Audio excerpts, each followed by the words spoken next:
창세기 44장 1절부터 13절까지입니다. 창세기 44장 1절부터 13절까지입니다.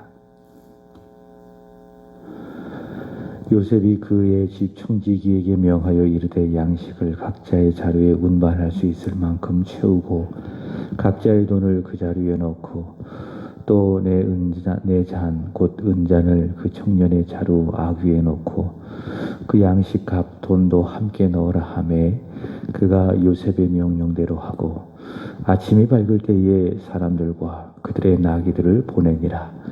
그들이 성읍에 나가 멀리 가기 전에 요셉이 청지기에게 이르되 일어나 그 사람들의 뒤를 따라가서 그들에게 이르기를 너희가 어찌하여 선을 악으로 갚느냐. 이것은 내 주인이 가지고 마시며 늘 점치는데 쓰이는 것이 아니냐. 너희가 이같이 하니 악하도다 하라. 청지기가 그들에게 따라가서 그대로 말하니 그들이 그에게 대답하되 내 주여 어찌 이렇게 말씀하시나이까. 당신의 종들이 이런 일은 결단코 아니하나이다. 우리 자루에 있던 돈도 우리가 가나안 땅에서부터 당신에게로 가져왔거늘 우리가 어찌 당신의 주인의 집에서 은금을 도둑질하리이까. 당신의 종들 중 누구에게서 발견되든지 그는 죽을 것이요 우리는 내 주의 종들이 되리이다. 그가 이르되 그러면 너희 말과 같이 하리라. 그것이 누구에게서든지 발견되면 그는 내게 종이 될 것이요 너희는 죄가 없으리라. 그들이 각각 급히 자루를 땅에 내려놓고 자루를 각각 푸니 그가 나의 많은 자에게서부터 시작하여 나의 적은 자에게까지 조사하며 그 잔이 베냐민의 자루에서 발견된지라. 그들이 옷을 찢고 각기 짐을 나귀에 싣고 성으로 돌아가니라. 아멘. 제가 홈페이지에다가 매일매일 읽어야 될 성경의 범위들 그리고 읽고 묵상하고 또 기도해야 될 그런 내용들을 올려놓습니다. 제가 토요일에 하나님의 경륜, 섭리 그리고 계획이라고 하는 제목의 글을 올려놓았습니다.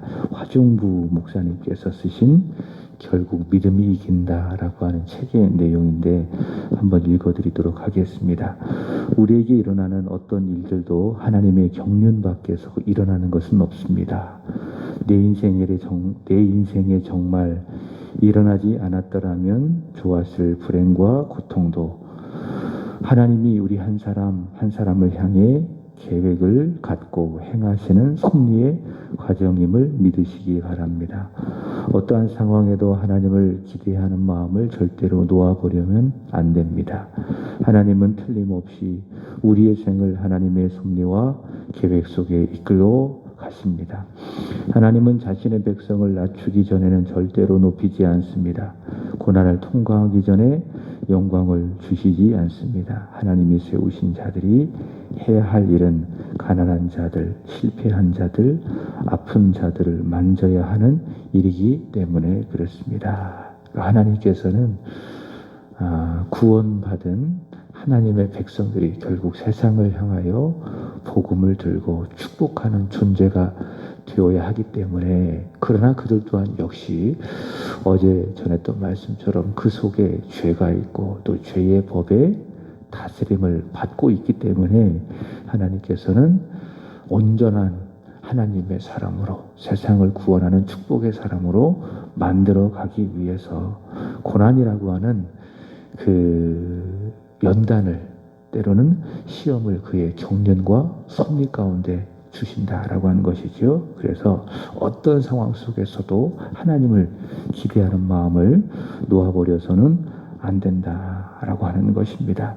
요셉도 그렇고 또 형제들도 그렇습니다. 모든 민족에게 구원을 증거하는 복의 통로가 되어야 하기 때문에 하나님께서는요 그의 경륜과 섭리 가운데에 그들을 연단하시고 훈련하시고 특별히 요셉의 형제들의 경우 같은 경우에는 그들의 죄악상을 다 드러내시고 또 결국에는 회개하게 만드는 것입니다. 이 하나님의 섭리가 요셉의 이야기 또 형제들의 이야기를 통해서 보여주고 있습니다. 이런 사실을 우리는 늘 기억을 하고 오늘의 말씀을 대하는 것이 중요합니다.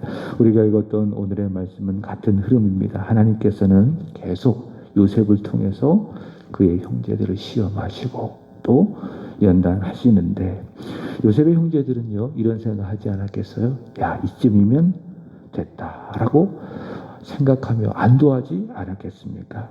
베냐민을 데리고 왔습니다. 요셉의 요청대로 시므온을 볼모로 잡아놓고 또 베냐민을 데리고 와서 너희가 애굽의 정탐꾼이 아니라 진실한 자들임을 증명하라.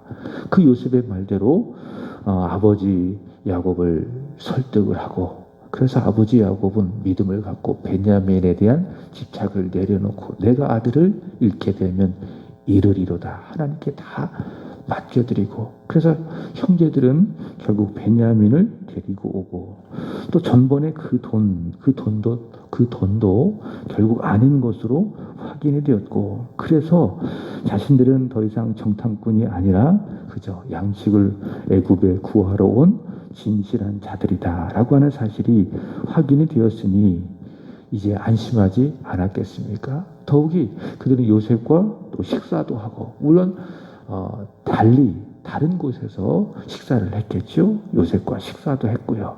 자, 그렇지만 끝난 것이 아닙니다. 끝날 때까지 어떤 사람의 말처럼 끝난 것이 아닙니다.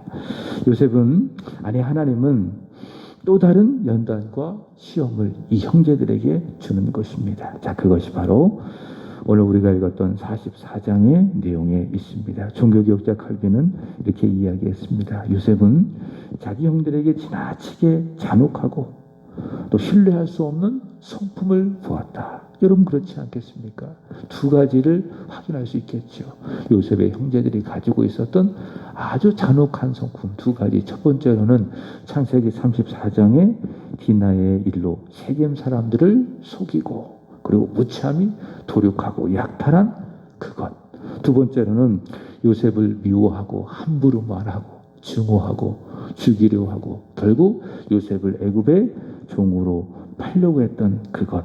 이런 것을 통해서 그들의 아주 잔혹한 성품을 보았기 때문에 그들이 진정으로 정말 진짜로 회개했다라고 하는 그 확증을 얻지 못하면 그들을 믿을 수가 없기 때문에 요셉은 또 다른 시험과 또 연단을 주는 것이다. 그러니까 요셉은 굉장히 지혜로운 사람이에요. 지혜로운 사람. 그래서 이 형제들의 죄악을 다시 한번 드러내고 그들의 잔혹한 성품을 하나님 앞에 회개하게 해서 결국 그들로 하여금 모든 사람에게 구원을 주는 축복의 통로가 되게 하기 위해서 서론에 말씀드린 것처럼 하나님의 경륜과 하나님의 섭리 가운데에 그들에게 또 다른 시험과 연단을 주는 것이다. 그래서 이 시험을 잘 통과해야 됩니다. 정말 시험이 시험거리가 돼서 그것 때문에 상처받고 고통스러워하고 주님 떠나거나 교회 떠나서는 안 된다라고 하는 거예요. 이건 절대로 주님이 원하시는 것이 아닙니다. 우리에게 시험이 다가오면은 야고보서가 우리에게 말씀하고 있는 것으로 온전히 기쁘게 여겨라. 후히 주시고 꾸짖지 아니하시는 하나님께 구하라. 하나님께 기도하면서 하나님께 구하면서 그 시험을 잘 감당하고 잘 통과해야 되지. 그 시험이 걸림돌이 돼서 힘들어하고 상처받고 결국 교회 떠나고 믿음 떠나는 것은 절대로 하나님이 원하시는 바가 아니다라고 하는 거예요. 어떤 경우에라도 믿음을 떠나는 것은 하나님이 기뻐하시는 바가 아니다. 요셉의 형제들은 이 시험을 잘 통과해야 됩니다. 이 시험을 잘 받아야 됩니다. 그래야 그들은 축복의 조상이 될 수가 있습니다. 모든 민족에게 구원을 주는 축복의 사람들이 될 수 있을 것입니다. 자, 요셉의 또한 입장도 있습니다. 형들이 애굽에 와서 요셉에게 2번을 절했죠. 말씀드렸던 것처럼 그것은 꿈의 성취입니다. 근데 요셉은 형들에게 절받는 것이 내가 꾸었던 꿈의 전부이다라고 생각하지 않았겠지요. 여러분 단지 내가 형들에게 절을 받는 것이 하나님이 내게 주신 꿈의 전부이다 이렇게 생각했겠어요? 아무래도 그 이상의 하나님의 구원의 계획이 있다라는 것을 요셉은 알았겠죠. 첫 번째 꿈의 성취, 두 번째 꿈의 성취. 그러니까 형들이 요셉에게 와서 절을 하는 그 모습을 보고 꿈이 성취됐는데 여기에는 하나님의 또 다른 계획이 있겠구나라는 사실을 요셉은 알았겠죠. 그것은 무엇인가? 하나님이 자신을 통해 가족을 구원하시고 야곱의 그 아들들과 그 며느리들과 그 가족들을 다 구원하시고 궁극적으로는 하나님께서 창세기 15장에서 아브라함에게 하신 구원의 약속이 있죠. 그죠? 그 구원의 약속이 나는 너의 하나님이 되고 너희는 나의 백성이 될 것이라. 너의 모든 민족이 너를 통해서 구원을 받게 될 것이다. 너에게 땅을 주고 너에게 자손을 주고 나는 너의 하나님, 너는 나의 백성이 될 것이다 라고 하는 그 구원의 약속, 그 구원의 약속을 하나님께서 이루시고자 하는 그런 계획이다라고 하는 그 사실을 요셉은 알았기 때문에 요셉은 그 하나님의 계획을 위하여서 또 다른 시험과 연단을 주고 있습니다. 요셉은 꿈을 통해서 하나님의 구원의 계획을 보았기 때문에 자신을 미워하고 종으로 팔아넘긴 형제들을 복수하지 않습니다. 그러니까 인간적인 생각으로 그들만 바라보았다면 보자마자 자신의 정체를 밝히고 내가 20년 전에 아니 27년 전에 당신의 그 손에 팔아넘긴 요셉이요. 어떻게 형제인 나를 향하여 그렇게 미워하고 나를 종으로 팔아넘길 수가 있겠소. 자신의 정체를 밝히고 애굽의 총리니까 막강한 힘을 가지고 있으니까는 복수할 수 있었겠지 않았겠습니까? 그러나 요셉은 그렇게 하지 않습니다. 자신을 절제하고. 왜 그런 마음이 없었겠어요? 자신을 절제하고 베냐민을 보았을 때에도 한 배에서 태어난 그 사랑하는 동생, 그죠? 27년 만에 보았으니 얼마나 가슴이 애틋했겠습니까? 봤을 때도 가슴이 막 뜨거웠지만은 그 정을 억제하고 또 아버지를 보고 싶어도 그래서 두 번이나 물어봤잖아요. 그죠? 처음에 형제들을 만났을 때에 너희 아버지는 무사하시냐? 두 번째 만났을 때에도 너희 아버지가 무사하냐? 보고 싶은 거예요, 아버지를. 왜? 특별히 아버지가 자기를 사랑했잖아요. 채색 옷을 지어 입혀서 자기를 특별하게 사랑했잖아요. 그러니까 베냐민을 보고 정도 억제하고 아버지를 보고 싶어도 참았고 또 지금 형제들에게 나를 요셉이다라고 또 밝히지도 않는 것입니다. 그러니까 요셉은 굉장히 인내를 잘하는 사람입니다. 여러분 그렇지 않아요? 인내, 참고. 사실 우리가 이 세상을 살아가면서 참지 못하는 일들이 많이 있습니다. 우리의 생각도 참지 못하고 우리의 말도 우리의 행동도 참지 못하고 그래서 절제하지 못하고 참지 못해서 발생하는 일들이 우리 주변에 많이 있습니다. 또 그래서 발생하는 문제들이 많이 있습니다. 여러분 믿음은 뭐냐? 참는 겁니다. 참아내는 겁니다. 예수님께서 그렇게 하지 않으셨겠습니까? 예수님은 참아내시는 분이셨습니다. 그래서 히브리서 12장 2절의 말씀을 보시면 그는 십자가 앞에서 자신을 참으셨다. 그래서 우리가 그리스도를 믿으면 십자가를 우리가 바라보고 믿음의 주요 우리를 온전케 하시는 예수님, 그 예수님과 십자가를 우리가 바라보잖아요. 그 믿음은 바라보는 건데 그 믿음을 통해서 십자가를 바라보면 그 믿음이 통로가 되어서 예수님의 믿음이 나의 믿음이 되는 거예요. 예수님의 순종이 나의 순종이 되는 거예요. 그리고 예수님의 인내가 나의 인내가 되는 거예요. 그러니까 예수님 없는 인내, 예수님 없는 믿음, 예수님 없는 순종은 천주교식, 잘못된 영성이 될 수가 있겠다. 또 불교식의 종교가 될 수가 있다. 그래서 기독교의 모든 믿음은, 복음적인 모든 믿음은 다 예수님과 연관시키는 거예요. 어제 말씀드렸던 것처럼 사도 바울이 절망적인 상황 속에서도 그가 감사로 바뀝니다. 왜 그렇죠? 그 모든 상황 속에서 예수를 보니까, 예수를 믿으니까는 절망이 무엇으로 바뀌어요? 하나님께 드려지는 감사로 되게 되는 거예요. 우리가 모든 상황 속에서 예수 그리스도를 바라봄으로 말미암아 우리는 그 믿음을 통하여, 예수를 바라보는 믿음을 통하여 예수님의 인내가 나의 인내가 되어 우리는 모든 상황을 참고 절제하고 인내할 수 있더라라고 하는 것입니다. 요셉이 바로 이런 경우죠. 자신의 상황 속에서 섭리하시고 역사하시는 하나님의 일하심을 바라보기 때문에, 그 믿음 아니겠습니까? 그 믿음이 있기 때문에 어떻게 하고 있습니다. 내가 요셉입니다. 라고 하면서 자신의 감정을 토로하지 않냐고 끝까지 절제하는 거예요. 자신의 정체를 밝히지 아니하고 아버지를 보고 싶어도 또 베냐민이 내가 너의 형이다라고 자신을 밝히지도 않고 끝까지 참고 인내하고 있습니다.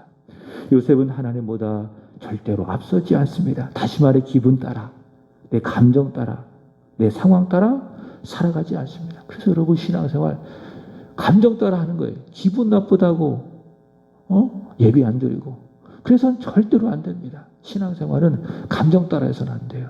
어떻게 해야 됩니까? 말씀 따라 하는 게 신앙생활이에요. 그래서 제가 전교회 있을 때도 요즘에 신방을 못 하잖아요. 찾아가지 못하잖아요. 근데 전교회 있을 때 코로나 터지기 전이니까는 주일에 안 나온 사람들이 있으면은 제가 찾아갑니다. 주중에 주보 한 장 들고 때로는 신방용품 가지고 부지런히 찾아다닙니다. 어떻게 보면 그때가 그리워요. 야, 그때 이렇게 신방인데 지금은 생각도 못해요. 그래서 하나님께서 빨리 이 나라에 회복을 주셔서 전과 같이 열심히 가정마다 찾아다니면서 신방도 하고 또 주변 사람들에게 전도도 하고 그럴 날이 오겠죠.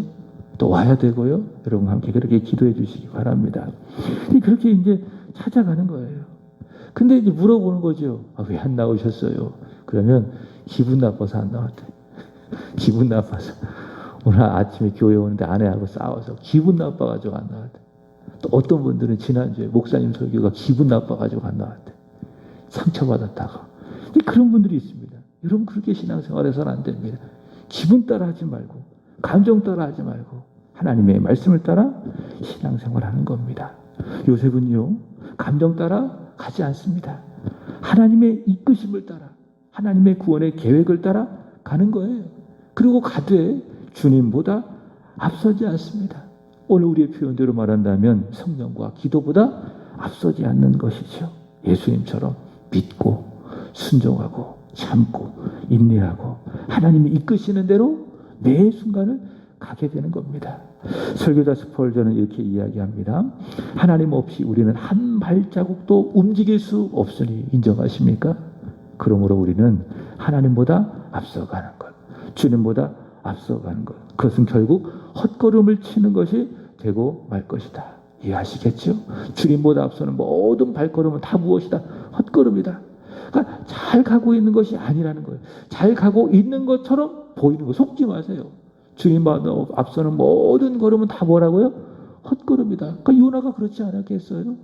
요나가 주님보다 앞섰잖아요. 주님의 말씀에 불순종해서 자기 생각대로 자기 아집대로 가는 발걸음 잘 되는 것 같았지만은 그게 헛걸음이었어요. 요셉은 하나님보다 앞서지 않고 절제하고 참고 가는 겁니다. 그리고 하나님은 그런 요셉을 통해서 역사하시는 거죠. 형제들 시험하고 단련하게 되는 것입니다. 그래서 44장부터 또 제2라운드 형제들을 시험하는 연단한 제2라운드가 시작이 되는 것입니다. 자, 1절부터 6절까지 말씀을 보시면은 요셉은 아주 명철하고 지혜로운 자기의 청지기를 통해서 베냐민의 자루에 은자를 넣게 하고 그들을 가게 하고, 근데 거기에는 누가 있었는가 하면 시므온도 있었겠고요. 그리고 베냐민이 포함되었겠죠. 그리고 난 다음에 그 청지기를 보내서 그들을 따라가게 해서 다시 은잔을 찾게 하는 내용입니다. 5절의 말씀을 보시면은 요셉이 건네는 말인데 청지기가 했던 말이라고 보는 거예요.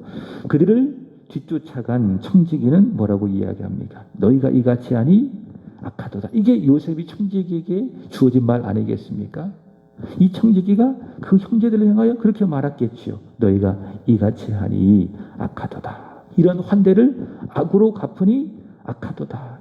은잔을 훔쳐가니 악하도다. 이렇게 말을 하게 되는 것이죠. 정탐꾼이라고 하는 의심을 거두고 너희를 환대하여 주고 함께 식사하게 되고 또 시므온도 보내주고 베냐민도 보내주었는데 은잔을 훔치니 너희가 악하다라고 하는 것이죠. 자, 그러자 그들이 깜짝 놀랍니다. 깜짝 놀라면서 나오는 형제들의 반응과 대답이 17절부터 13절까지인데 먼저 8절을 보시면은 그들이 자신의 결백을 주장하며 말하기를 지난번 신뢰로 자신들의 결백을 주장합니다.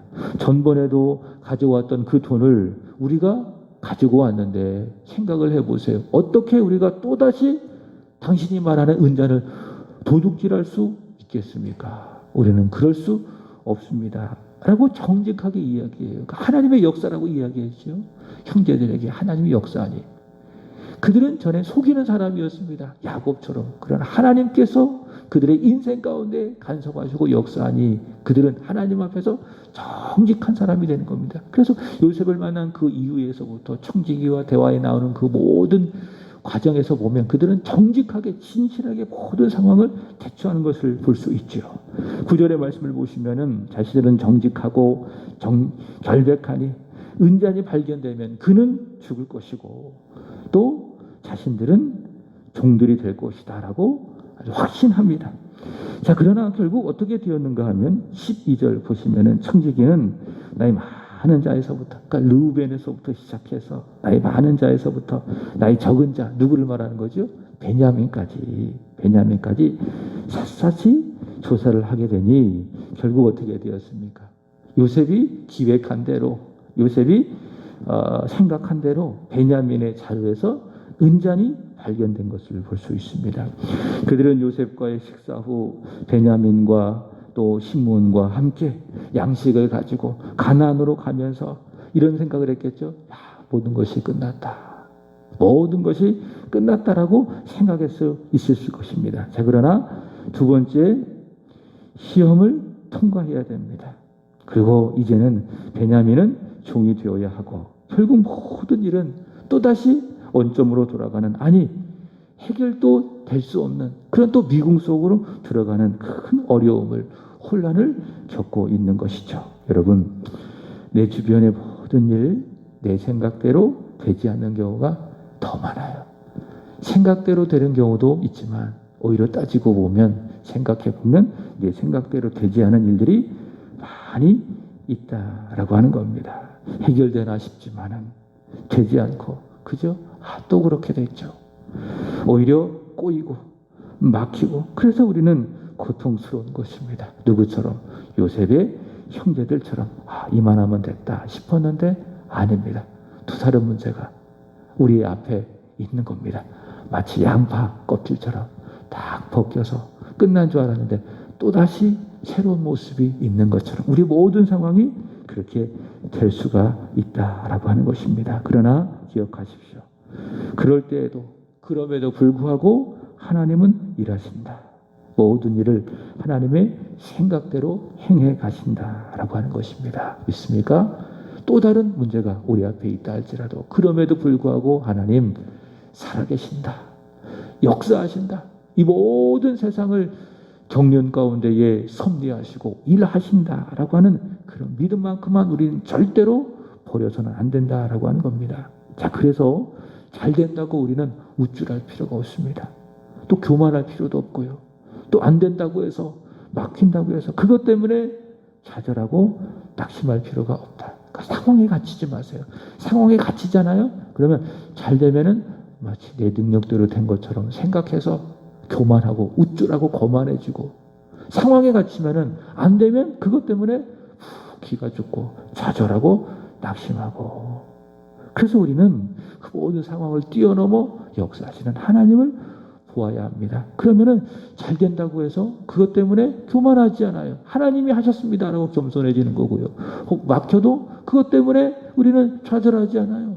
왜? 하나님이 하시니 이런 어려움을 결국 선으로 바꿀 것이다라고 하는 소망을 갖게 되는 겁니다. 그저 우리는 매 순간 이 모든 상황 속에서 하나님이 살아 역사하시고 하나님이 끌고 가시니 어려울 때에도 또 잘 될 때에도 겸손히 주님보다 앞서지 않고 주님을 따라가는 것이 우리가 가져야 될 믿음이고, 또 믿음의 사람으로서 이 세상을 살아가는 지혜가 아니겠습니까? 이런 믿음과 이런 지혜가 있기를 주님의 이름으로 축복합니다. 기도하겠습니다. 하나님 아버지, 우리 생각대로 되지 않아 감사합니다. 하나님의 생각대로 모든 일이 되어가니 감사합니다. 이것을 포기하시옵소서. 그리하여 하나님 늘 겸손하여 감사하며 살아가게 하여 주옵소서. 우리에게 일어나는 모든 상황 그렇게 주가 선하게 끌고 가시니 하나님 잘 된다고 하여 교만하지 않게 하여 주시고, 안 되고 막힌다고 하여 저희들 좌절 낙심하지 않게 하여 주시옵소서. 주님보다 앞서지 않게 하여 주옵소서.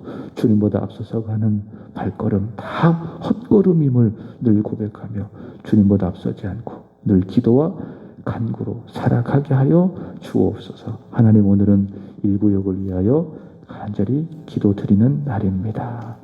이성희 권사님, 남이, 진홍, 본학, 본경, 은솔, 김혜영 권사님, 이소정, 이승수, 이빌려 집사님, 서예성, 서예찬, 하나님 이들을 기억해 주시기를 원합니다.